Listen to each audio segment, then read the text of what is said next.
Visit the website www.pwholdings.lk and choose PW Software Solutions.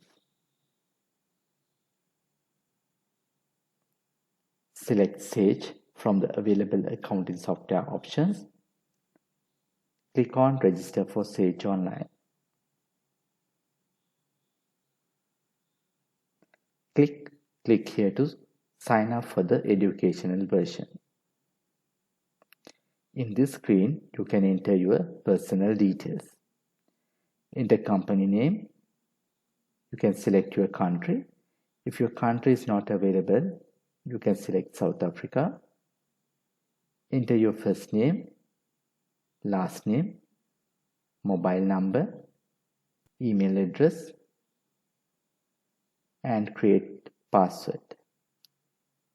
Please note that your password must be at least 8 characters long and contain at least one lowercase letter, one uppercase letter, one number, and one special character.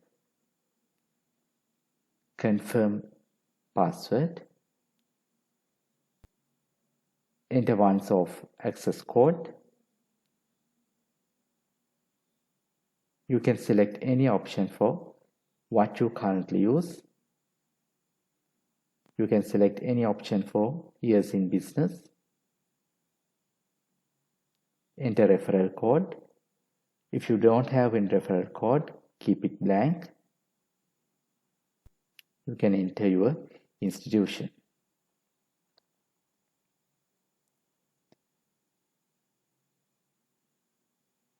Check on I accept the terms and conditions checkbox. If you want to subscribe for newsletters, you can check this option. After that, click on Sign Up button.